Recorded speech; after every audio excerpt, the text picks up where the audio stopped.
नमस्कार दोस्तों, मैं अनिल कुमार शर्मा आपका स्वागत करता हूं Anil Sharma GB YouTube channel पर।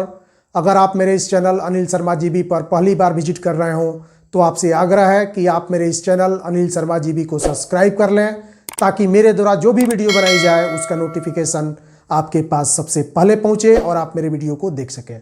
तो दोस्तों, आज मैं पुनः उपस्थित हूँ महत्वपूर्ण जानकारी के साथ। आशा करता हूँ कि आप सभी को ये जानकारी पसंद आएगी। अगर आपको ये जानकारी पसंद आती है तो निश्चित रूप से आप इस वीडियो पर अधिक से अधिक लाइक करें, कमेंट करें और शेयर करें। तो आइए वीडियो को शुरू करते हैं। आप सभी जानते हैं कि बिहार के जो नियोजित शिक्षक हैं उनकी चिर परिचित मांग या फिर उनका सपना ये रहा है कि उन्हें जल्द से जल्द राज्यकर्मी का दर्जा जो है बिहार सरकार द्वारा दिया जाए। लेकिन जब बिहार सरकार राज्यकर्मी का दर्जा देने के मूड में आ गई है तब जो है यह बात बहुत सारे लोगों से जो है हजम नहीं हो रहा है। वे चाह रहे हैं कि किसी न किसी तरह से करके रखा जाए। तो आज मैं इन्हीं सब मुद्दों पर आपके बीच चर्चा करने वाला हूं। तो सबसे पहले बिहार के मुख्यमंत्री द्वारा 15 अगस्त 2023 को जब बिहार की जनता को संबोधित किया जा रहा था तो उस समय उन्होंने नियोजित शिक्षकों के संबंध में स्पष्ट कहा था कि समय आने पर हम बिहार के जो नियोजित शिक्षक हैं उन्हें जो है अन्य कर्मचारियों की तरह परमानेंट कर देंगे। लेकिन आप सभी जो है इंतजार कीजिए, जैसे ही बीपीएससी की परीक्षा खत्म होगी उसके बाद आपके बारे में जो है हम निश्चित रूप से सोचेंगे।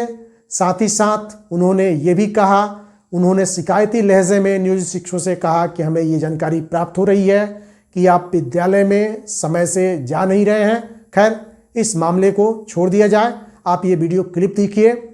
अब बाकी जितने भी हैं तो इनके लिए भी हम लोग ध्यान दे रहे हैं। अब वो चिंता न करें, आज ही के दिन हम कह देते हैं कि ये बहाली हो जाने दीजिए और इसके बाद बाकी लोग भी हैं उनके लिए भी उनके हित में जो काम करने वाले हैं बेहतर करने के लिए हम लोग कुछ काम कर देंगे कि सब सरकार से जुड़ जाएंगे। ये काम हम लोगों के मन में है, लेकिन पहले ये काम हो जाएगा और इसके बाद बाकी सब लोगों से बात करके, और अभी देखा जा रहा है और हम सब से आग्रह करते हैं कि पढ़ाइए ठीक से।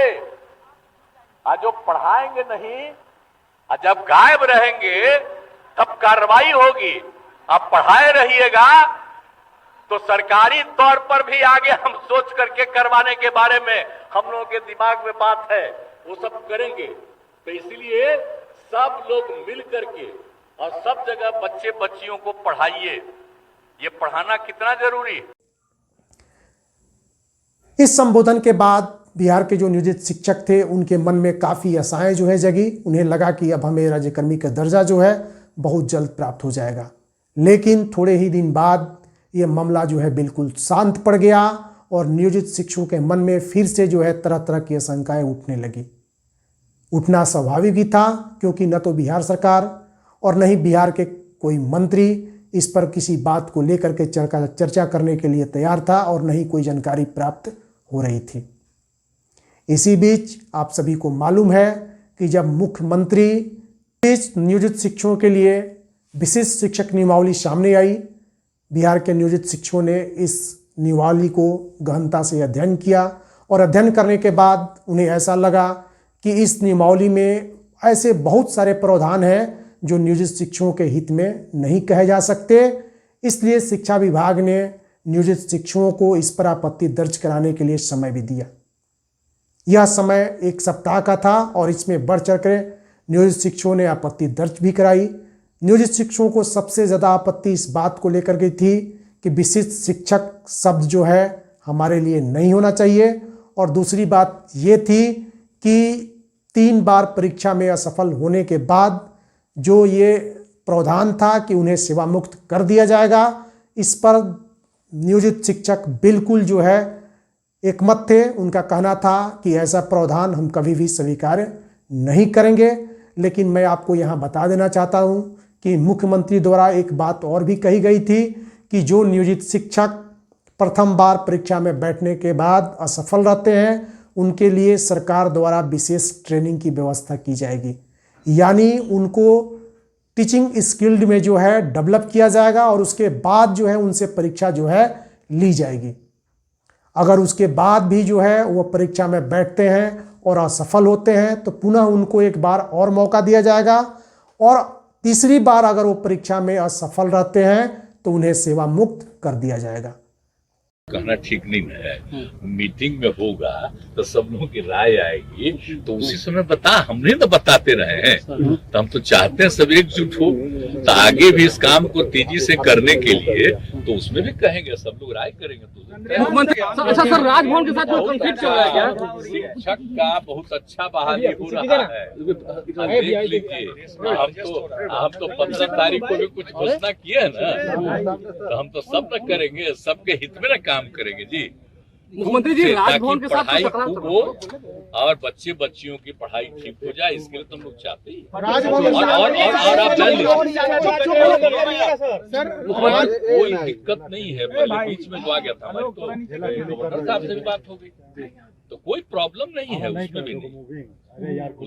खैर, मुख्यमंत्री ने ये बातें जो है कहा, बहुत सारे लोग इसको तरह तरह से अपना आगे बढ़ते हैं और देख लेते हैं कि आप सभी को मालूम है कि 2 नवंबर को जब बीपीएससी के माध्यम से चयनित शिक्षकों को पटना के गांधी मैदान में मुख्यमंत्री द्वारा समारोह के माध्यम से उनको नियुक्ति पत्र जो है दिया जा रहा था, तब उसी मंच से बिहार के मुख्यमंत्री नीतीश कुमार ने क्या कहा, जरा ये भी सुन लीजिए।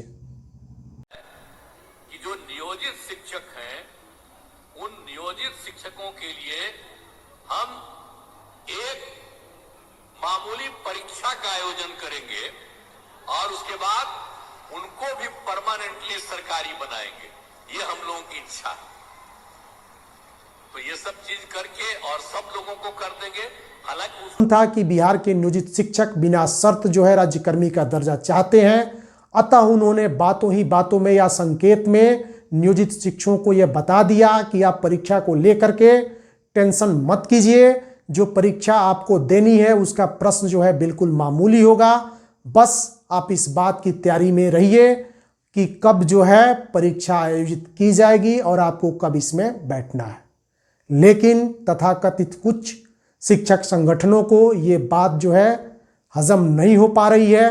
अब उनको लग रहा है कि नियोजित शिक्षकों का राज्यकर्मी का दर्जा जो है मिल जाएगा, क्योंकि आप सभी जानते हैं कि 22 नवंबर को जो कैबिनेट की बैठक होगी उसमें निश्चित रूप से जो नियमावली बन करके तैयार है उस पर मोहर जो है लग जाएगी और उसके बाद नोटिफिकेशन जो है जारी होगा। यहाँ तक जो है बात सामने निकल करके आ रही है कि 17 दिसंबर को नियोजित शिक्षकों को जो है परीक्षा में बैठना है और उनको नए वर्ष में राज्यकर्मी बन जाना है। जैसे ही ये बात तथाकथित बिहार के शिक्षक संगठनों को पता लगी, उन्हें लगने लगा कि अब हमारे पास कोई मुद्दा नहीं है, तब उन्होंने जो है ये कहना शुरू कर दिया कि हम छठ बाद जो है चरणबद्ध तरीके से आंदोलन करेंगे। हम जो है नियोजित शिक्षकों के हितैषी हैं, नियोजित शिक्षकों को बिना परीक्षा दिए राज्यकर्मी का दर्जा बिहार सरकार को देना पड़ेगा। लेकिन आप सभी जो है इस बात से अवगत हैं कि नियोजित शिक्षक के जो संगठन है उनके बातों पर या उनके आंदोलनों पर बिहार सरकार कितना ध्यान देती है। अगर बिहार सरकार उनकी बातों पर ध्यान देती तो आज नियोजित शिक्षक नियोजित नहीं रहते, बल्कि उनको बहुत पहले ही राज्यकर्मी का दर्जा जो है प्राप्त हो गया होता। तो इन सब बातों को ध्यान में रखते हुए आपको कोई ऐसा कदम नहीं उठाना है जिससे चल करके आपका भविष्य जो है अंधकारमय हो। नियोजित शिक्षकों के तरफ से जो फीडबैक सामने आ रहा है उससे ये पता चल रहा है कि बिहार के जितने भी नियोजित शिक्षक हैं वे मन बना चुके हैं कि हम परीक्षा में बैठेंगे, हमें राज्यकर्मी का दर्जा जो है जल्द से जल्द दिया जाए, हम किसी भी परीक्षा से पीछे हटने वाले नहीं हैं। आप सभी जानते हैं कि बीपीएससी के माध्यम से जो नियोजित शिक्षक परीक्षा में बैठे हुए थे और सफल हुए, उन्हें राज्यकर्मी का दर्जा प्राप्त हो चुका है। भले अभी वे नियोजित शिक्षक के रूप में मूल विद्यालय में कार्य कर रहे हैं, लेकिन जैसे ही शेष बचे नियोजित शिक्षकों की परीक्षा होगी और उसमें जो नियोजित शिक्षक सफल होंगे उनके साथ ही जो है उनको राज्यकर्मी का दर्जा प्राप्त हो जाएगा। अब उनके मन में इतना तो संतोष है कि उन्हें किसी परीक्षा से गुजरना नहीं है, वे राज्यकर्मी की सारी अर्हताएं पूरी कर चुके हैं। तो आप पीछे क्यों रहिएगा, आप भी अपने समय को बर्बाद मत कीजिए, बहकावे में मत आइए। आपके पास थोड़ा सा समय बचा हुआ है, उसी समय में आप अपनी परीक्षा की तैयारी करिए और जितना हो सके आप जो है लगन से इस परीक्षा की तैयारी कीजिए। भले ही परीक्षा का स्तर कुछ भी हो, लेकिन आपकी तैयारी जो है जारी रहनी चाहिए। तो दोस्तों, किसी के बहकावे में ना आए, क्योंकि अगर आप किसी के बहकावे में आते हैं तो निश्चित रूप से राज्यकर्मी का दर्जा जो है ये फंस जाएगा और आपको फिर से जो है नए सिरे से राज्यकर्मी बनने का इंतजार करना पड़ेगा। तो दोस्तों, आशा करता हूं कि आपको ये जानकारी हेल्पफुल लगी होगी। अगर आपको ये जानकारी अच्छी लगी हो तो